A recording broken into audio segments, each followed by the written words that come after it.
Today, another basketball stories na naman ang pagkikwentuhan natin. At ngayon nga ay balitang tatlong bagong player na makukuha ng Los Angeles Lakers. At ang balitang makukuha pa nga daw ng Golden State Warriors si Anthony Davis.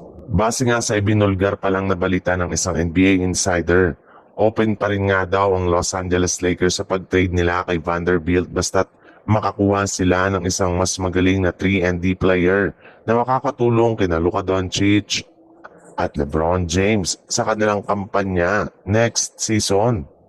At isa nga sa mga nabanggit na player ngayon na balak kunin ng Lakers ay si Royce O'Neal mula sa Phoenix Suns.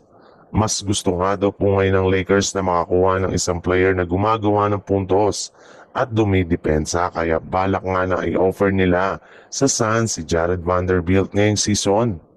Bukod rin nga kay Royce O'Neal, ay plano rin naman nga ng Lakers na kunin sina Gary Trent Jr. at Miles Turner mula sa Milwaukee Bucks na inaasahan nilang magpapalakas ng kanilang bench, front court at sa kanilang scoring.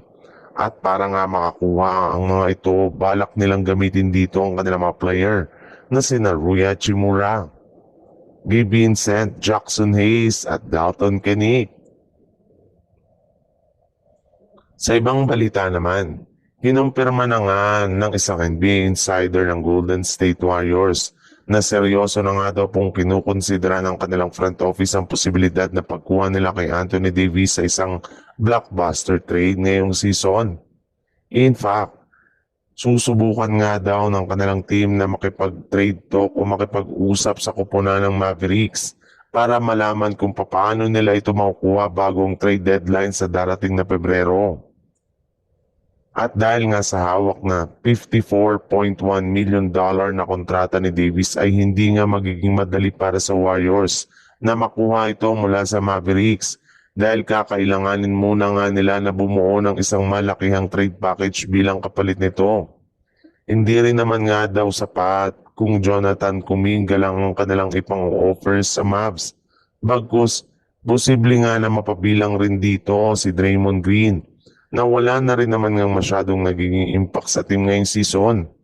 At bagamat man nga napakalaki ng gagawing sakripisyo ng Warriors ay magiging worth it rin naman nga ito dahil sigurado nga na gagawing legit na championship contender ni Anthony Davis ang kanilang team. Mas lalo nga silang kakatakutan kung sakasakali man nga na matuloy ang ganitong klaseng trade since bukod sa 3-point shooting ni Curry ay paghahandaan rin naman nga ng ibang team ang pagiging dominante ni Davis sa ilalim ng basket.